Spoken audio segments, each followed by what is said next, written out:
Welcome to Website and TV. I'm Gemma Houghton. Today I'm joined by Marc Aeberhard, who is the Managing Director of Luxury Hotel and Spa Management, a company focusing on developing and opening luxury hotels. Today we're going to be talking about the luxury travel market and how it's developing and what marketers in that field need to be thinking about. Hi Marc, thanks for being here. Good morning, very good to be here. So how is the luxury travel sector looking at the moment? Is it something that's growing? Is it something that's developing quite fast? Interesting question, and yes, it is growing, and it is growing into different directions. And before we kind of tackle that question, we need to look into which market are we looking into, because if you address to the Chinese market, if you address to the Indian market, if you address to the Arabian market or to the Western market, you look into a different stage of market development, so to say. Okay. So if you agree, let's focus on the Western market, because that's the one which is maybe the one which is closest to us and is the most developed in the sense of this market cycle. And there we just notice an enormous, a dramatic change of paradigms. It's no longer about your tangibles, it's no longer about what we call bling bling today, and it has become very much a question of intangible values, and therefore the dimensions of what we try to measure, what luxury is all about, have changed altogether. And that's a phenomenon which is growing largely, on one hand. On the other hand, we notice that for a lot of the for the providers of touristic services, it's kind of difficult of grasping it in the sense of what is it? Yeah. Because in the old days it was very easy. You had your 4-star, you had your 5-star, you had your 6-star. Okay, there are some guys that have 7 stars, and you define yourself by a lot of golden bathtubs and huge beds and countless bath towels. But this is not what we're looking into anymore. And what about then the other markets? Because I think that's actually a very interesting point, you know, talking about travellers coming from, say, China or India, you know, what are they still after that opulence, or are they looking for something else? Yes, indeed. They are still very much kind of catching up. So given the fact that they're somehow running a bit behind what we have gone through, say 30, 40, 50 years ago, they of course want to have the same experience as well. And they're going through the same experience, but in far shorter time. So it took us 40 years to do all that. They might do it in 10 years. An interesting phenomena is with the Russian market, for instance.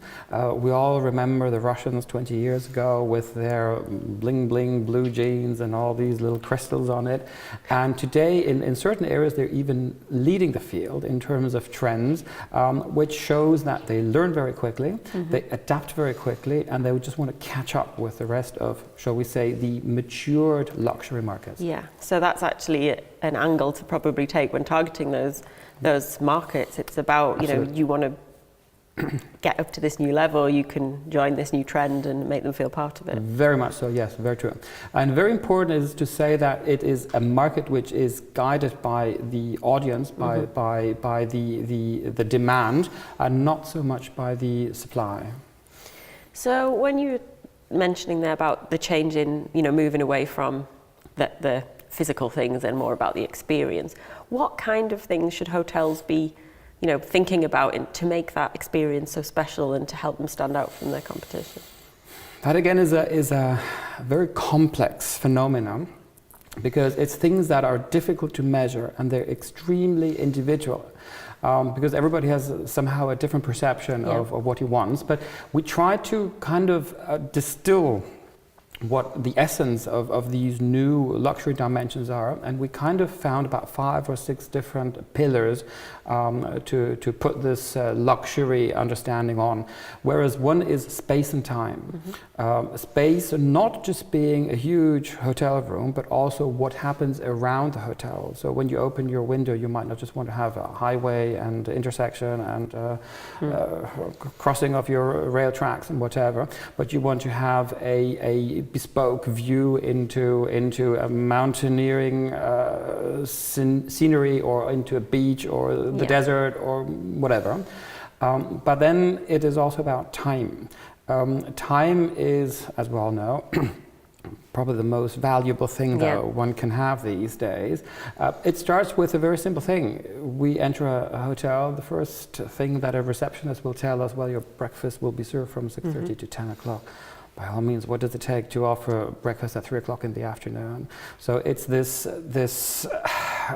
different understanding of what time can be all about, especially if you imagine that people travel through different time zones, might be in a jet lag situation. So why are you forcing them to have breakfast at 9:30?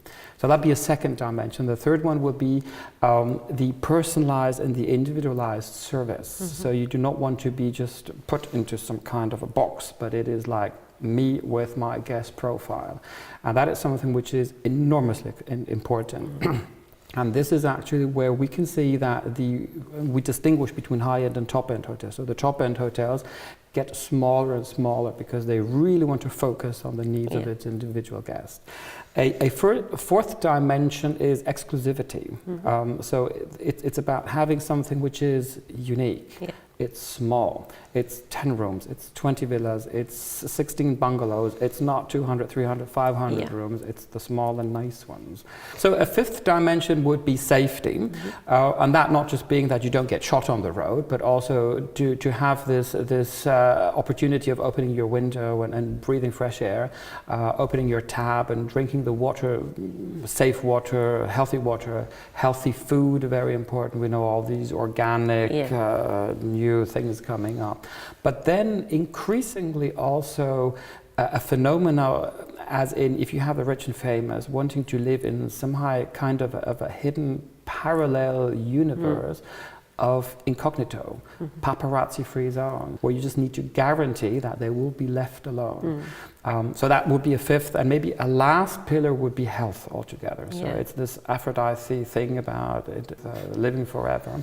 And so this as a whole is probably what today luxury is all about.